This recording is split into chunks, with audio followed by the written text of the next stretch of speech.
Good afternoon, USA!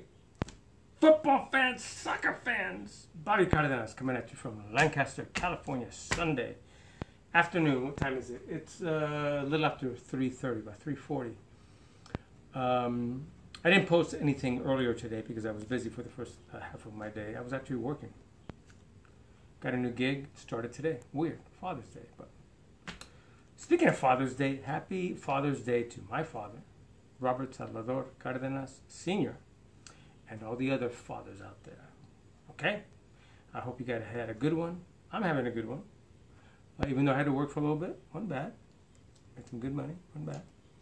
And now I'm home watching games. I watched the Euros today. There were only two Euro matches. But before we get into that, let's talk about what happened yesterday. Oy.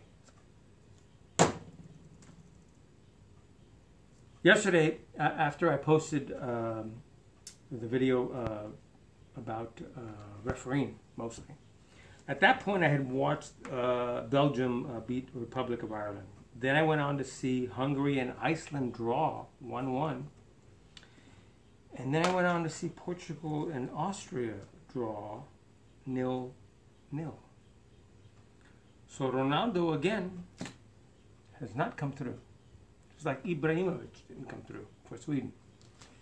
So in Portugal's final game right now, let me tell you what the standings are. Hungary have 4 points in that group. Portugal have 2, Iceland have 2, and Austria have 1. The final game in a couple of days, Portugal will take on Hungary, and Iceland and Austria will battle each other. Iceland has a great opportunity. If they could win their game and have 5 points, and Hungary, let's say, draws Portugal, Iceland ends up in second place. Even if Portugal somehow beats Hungary, they would have 5. Iceland would have 5 too. They would still probably both advance for second and also one of the best finishing third place teams in the group. Now today, this morning, France played Switzerland and they drew 0-0. What a friggin' snoozer of a game that was. Right now, Albania, who just scored their first ever goal in a major tournament, are leading Romania 1-0. And if Albania could win, wow, that would be well, huge for them as far as a win. What would it do though for the standings? Well, they would end up in third place with 3 points. Because right now France has 7 and Switzerland have 5. Albania would end up with nothing. No, would end up with the 1 point that they have right now. So anyway, so I'm still watching. But yesterday, the Copa America quarterfinals, the remaining 2 games. Argentina took care of business. We knew they would. They took care of business 4-1 versus Venezuela. And Venezuela had a PK opportunity that was probably the worst PK I have ever seen in my life. Well, at least professional. He was a professional, right? Wasn't he a professional, the guy that kicked him? Anyway, I need to get some friggin' sun on my upper arm. What's going on here? So the player for Venezuela, he tries to do something that when it works, probably irks and upsets goalkeepers more than any other type of PK. He tried to chip it right over center, hoping that the keeper would have moved one way or the other, and by that time, the goal just goes. The problem is, he walked up there very slowly. Right? The keeper didn't move because he saw his actions. The only way that thing works, that style of PK works, is you have to go up there forcefully, running up there, making the keeper believe that you're going to go to one side or the other so that he does move. Once you see him move, boom, you do a little chip. Oh boy, did this guy friggin' screw it up. What was he thinking? You better not practice that anymore. Let me tell you something in the future, okay?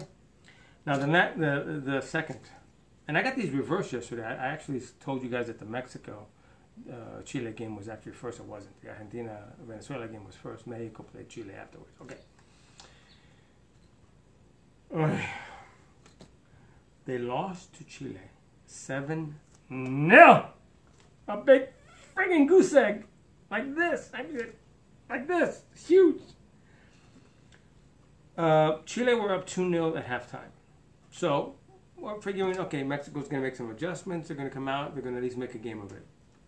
No! That did not happen.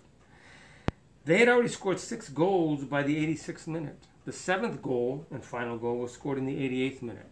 And to the referee's credit, when 90 minutes hit, no added time, stop the game, that's it, the game's over. 7-0. Why extend it for nothing, just because for subs, for goals score? Why do that? You would take a chance on somebody getting hurt unnecessarily. When referees do that, and if you have done that in the past and I've talked about it, that's an excellent referee move. Because the law stipulates this, that you as the referee, you have the option to add time. And what amount of time you add is up to you. But you have the option. You don't have to. There's nothing in the laws, believe it or not, that says you must add time. Normally we do as referees for goals, scores, substitutions, delays of game, injuries. If the game is tight, if it's close, then you want to make sure that they get all that time necessary that they're owed to so that they still have a chance in the game. When the match is 7-0, nobody has a friggin' chance except getting out of there, hopefully without more beer getting thrown on you, especially if you're a Chilean player. Because when Alexis Sanchez scored the 3rd goal, the first of the second half, again, beer, the cups with the beer, they came out, they were thrown out there. One of them almost hit him, and you could see, and I don't get this, people. Stop friggin' behaving like animals. Crying out loud. Be a man, take your loss like you're supposed to. Not like me, or like when I cry when Real Madrid loses. I don't want to bring up bad memories. But anyway, so wow.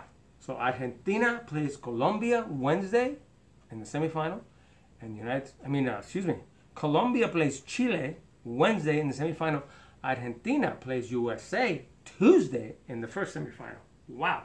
And then the final of Copa America is next Sunday. And I'm so excited because Tuesday I'm off work. And then Sunday I'm off work. The rest of the days I'm working. So I get to see the important games. Oh my gosh. Who am I kidding? I see them anyway because I record them. I come home and then say no to racism. Always say no to racism. In Mexico,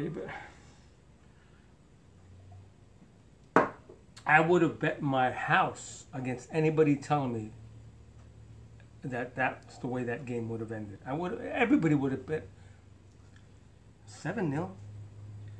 That's the worst. You know what? That's not the worst loss. The worst loss was in 1961. They lost to England 8-0. But the worst loss before this one was when they lost to West Germany 6-0 in Argentina in the 1978 World Cup. This was worse than what Germany did to Brazil 2 years ago in the semifinals, because at least Brazil scored 1 goal. It was 7-1. Go USA! Ooh. And now I get to barbecue some carne asada. We're gonna for Father's Day with the corn and rice and beans and tortillas and tequila and beer. And